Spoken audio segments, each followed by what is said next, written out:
Well, thank you very much.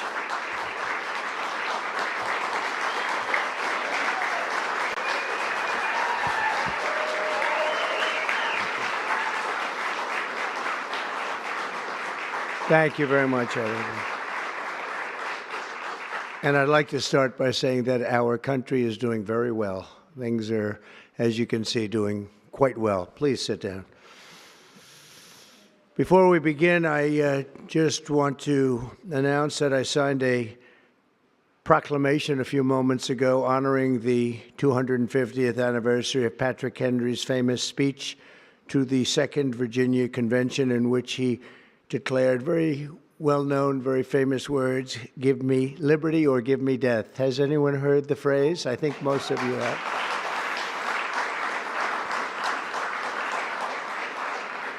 And moments ago, I also signed an executive order to dramatically increase production of critical minerals and rare earths. It's a big thing in this country, and as you know, we're also signing agreements in various locations to unlock rare earths and minerals and lots of other things all over the world, but in particular Ukraine. We're doing very well with regard to Ukraine and Russia, and one of the things we are doing is signing a deal very shortly with respect to rare earths with Ukraine, which they have tremendous value in rare earth, and we appreciate that. And we spoke yesterday with, as you know, President Putin and President Zelensky, and we would love to see that come to an end, and I think we're doing pretty well in that regard. So hopefully we could save thousands of people a week from dying. That's what it's all about. They're dying so unnecessarily, and I believe we'll get it done. We'll see what happens, but I believe we'll get it done. Today we take a very historic action that was 45 years in the making. In a few moments, I will sign an executive order to begin eliminating the Federal Department of Education once and for all.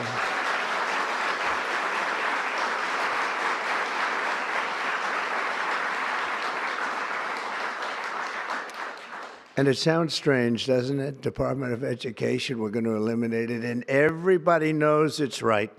And the Democrats know it's right, and I hope they're going to be voting for it, because ultimately it may come before them, but everybody knows it's right, and we have to get our children educated. We're not doing well with the world of education in this country, and we haven't for a long time.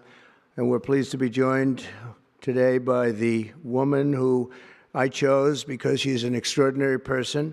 And hopefully she will be our last Secretary of Education, Linda McMahon. Linda, thank you.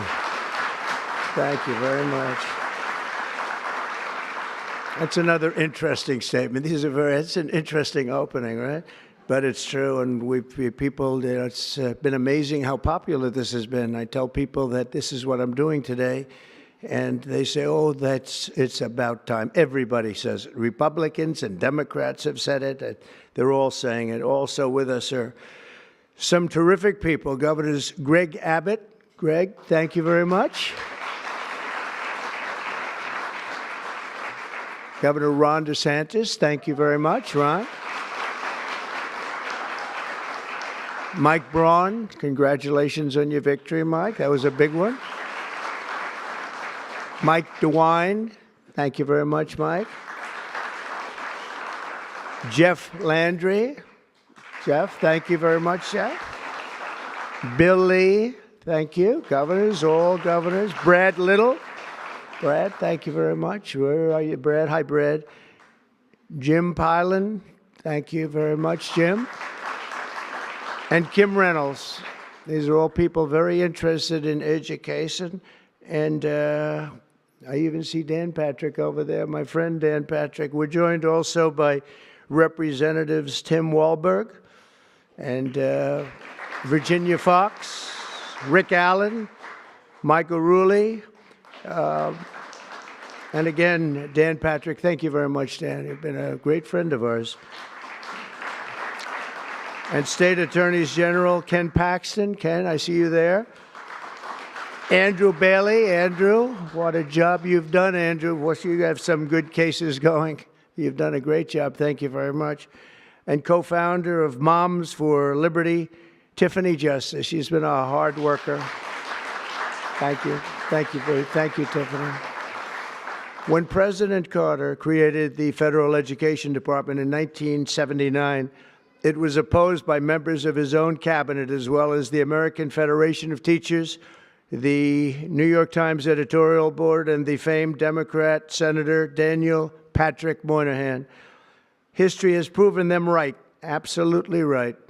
After 45 years, the United States spends more money on education by far than any other country, and spends likewise by far more money per pupil than any country, and it's not even close. But yet we rank near the bottom of the list in terms of success.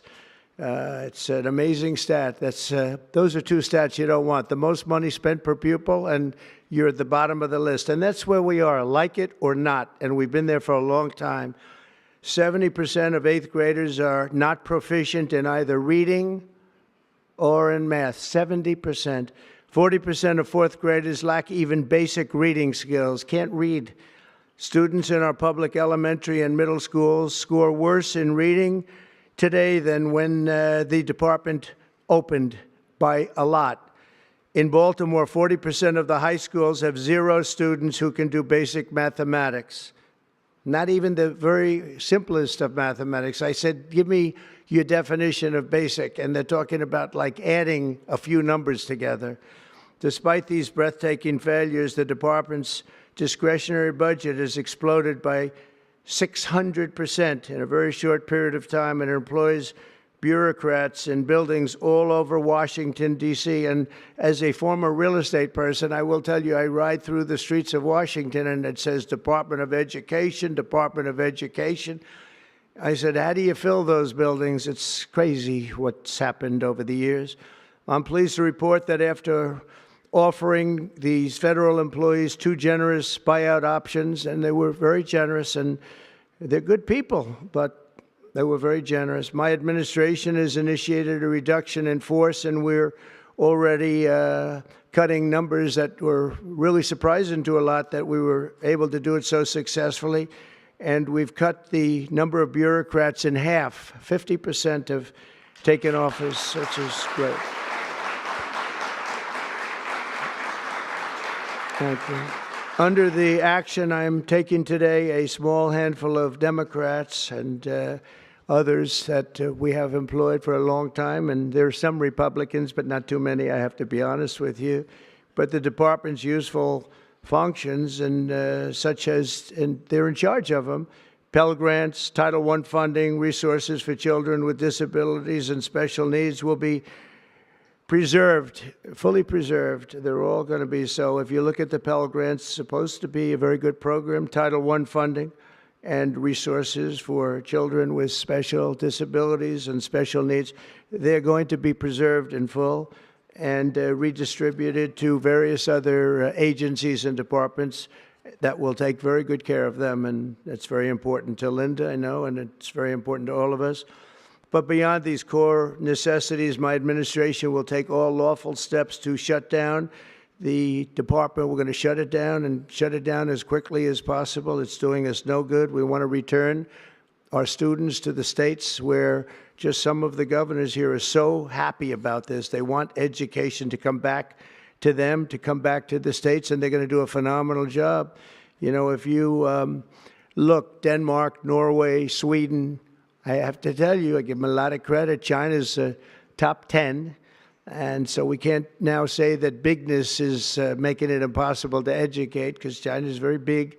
But you have countries that do a very good job in education. And I really believe, like some of the governors here today, from states that run very, very well, including a big state like Texas, but states that run very well are going to have education that will be as good as Norway, Denmark, Sweden, and those top, Finland, those top countries that do so well with education. I think they'll do every bit as well. And what do you think about that, Governor? Do you agree? I think so. Ron, do you agree? I think so. Florida? Iowa? That's right. I really believe that. They'll be as good as any of them. And then you'll have some laggards, and we'll work with them. and we can all tell you who the laggards will be right now, probably, but let's not get into that.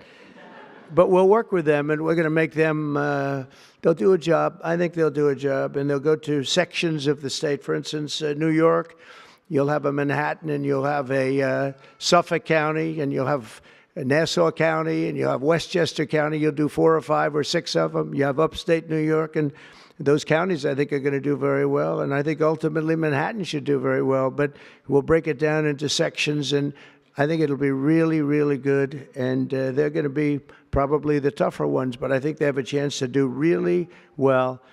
But we're going to be returning education very simply back to the states where it belongs, and this is a very popular thing to do, but much more importantly, it's a common sense thing to do, and it's going to work. Absolutely, it's going to work, and I can tell you from dealing with the governors and others in the state, they want it so badly. They want to take their children back and really teach their children individually. Probably the cost will be half, and the education will be maybe many, many times better. So we look forward to this. I want to just make one little personal statement. Teachers, to me, are among the most important people in this country, and we're going to take care of our teachers. And I don't care if they're in the union or not in the union. That doesn't matter.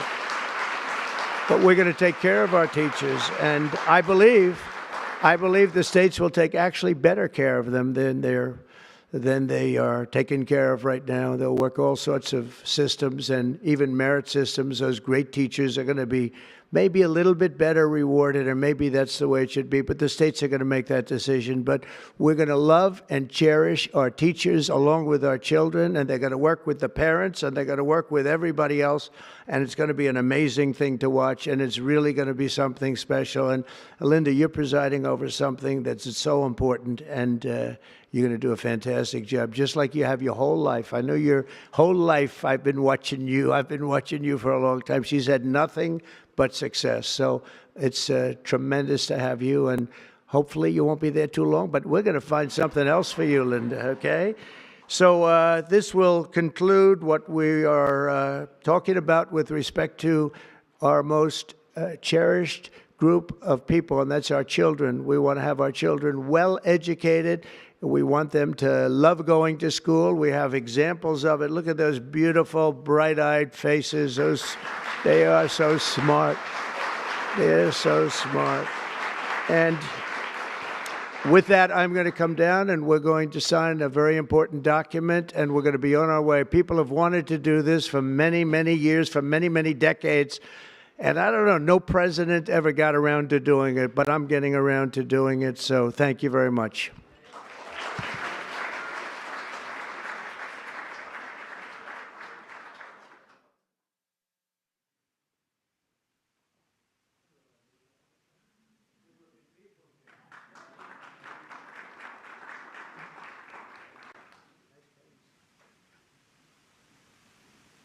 Should I do this? Should I do it? Yeah? Okay. I think so. We have pens for you too, special pens.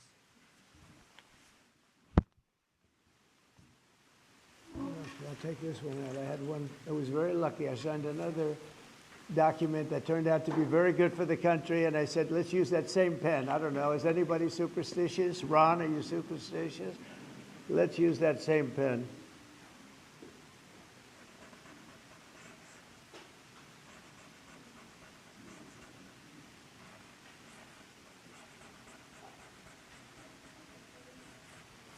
Okay.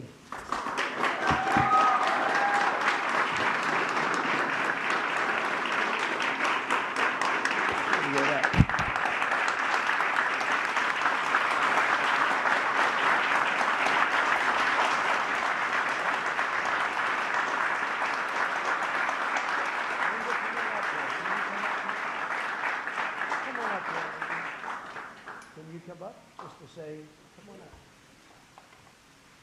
That's great. It's very important. You're a big factor here. Good luck. Good luck, Lynn.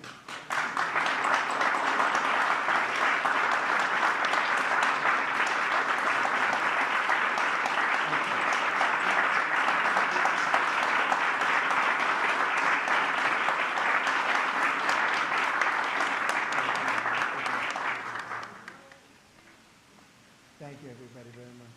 Good luck. We'll see you.